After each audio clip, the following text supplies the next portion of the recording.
Cordial saludo. Bienvenidos de nuevo a este su espacio de temas y problemas literarios.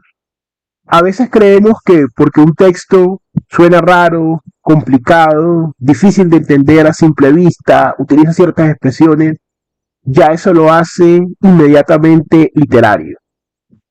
Esto ha surgido además de una de las ideas tan polémicas como permanentes, es decir, la teoría de la desviación de los formalistas rusos.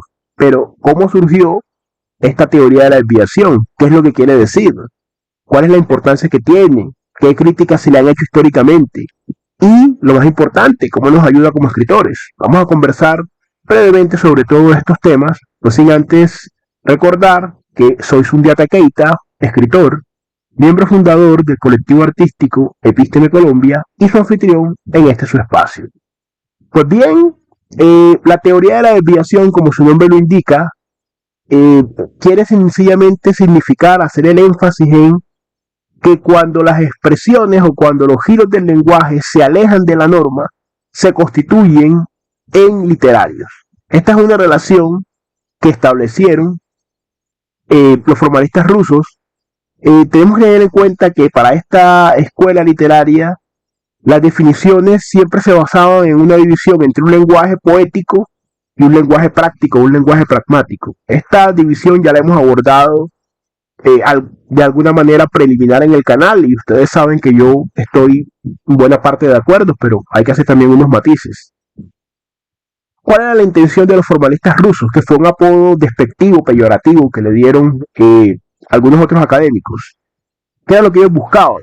Como el mismo nombre de la escuela lo indica, e imbuidos todavía en la atmósfera reciente decimonónica, aunque es una escuela del siglo XX, pero es decir, esa idea positivista de lo que es científico es lo que se puede contar, medir y pesar.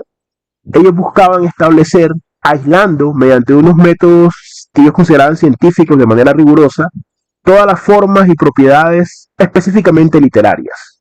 Vean entonces que ahí está cumplida esa idea cientificista.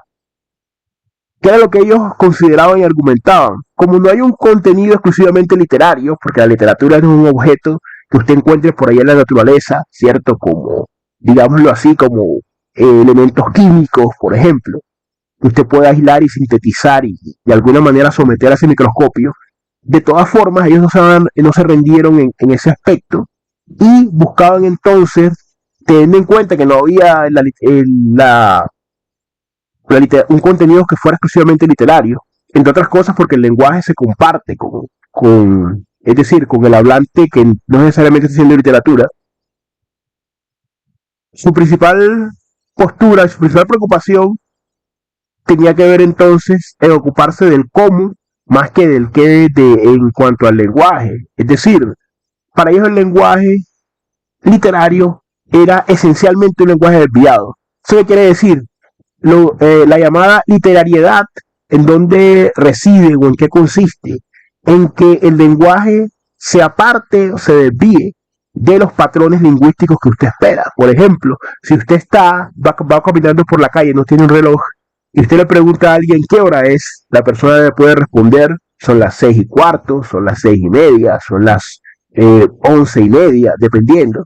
Pero si la persona le dice, el reloj, las agujas siguen correteándose, están cerca de la quinta estación. La persona le está diciendo, ¿cierto? De una manera metafórica, que son las 5 de la tarde, por ejemplo, o las 5 de la mañana, dependiendo. Pero esa no es una respuesta que usted espera. Básicamente esto, y por supuesto, es una gran simplificación, pero la idea también es irnos poco a poco, a medida que vamos aprendiendo, acercándonos más a estas complejidades. Entonces, el efecto de desfamiliarización, como el ejemplo que les acabo de poner ahora, tiene que ver con eso. Entonces, el lenguaje literario se definiría por extrañamiento, por perturbación, por alteración del lenguaje automático, que es el que solemos utilizar. Entonces, es así, de esta forma como se conformaría. Ahora bien, ¿qué críticas se le han hecho? No significa que ni siempre en literatura use todo el tiempo este lenguaje, por usar un ejemplo figurado, por usar la metáfora que es, digamos, la joya de la corona.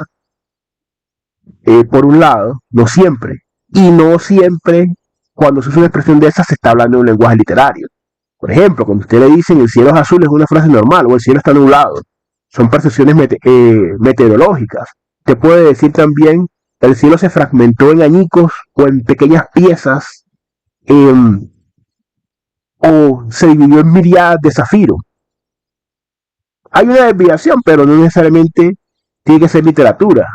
Esa expresión, usted también en literatura puede decir que el cielo era azul, hacer una descripción meteorológica sin que eso lo convierta necesariamente en algo prosaico o antiliterario. Ahora bien, también puede usar otra expresión, por ejemplo, en un libro, por ejemplo, un mismo meteorólogo puede usarla, ¿cierto? Para darle variedad, para darle alternancia al texto, para que no sea tan pesado, para de pronto el lector leo al que él quiere llegar vendiendo su libro, porque no lo va a vender únicamente en su nicho de meteorólogo.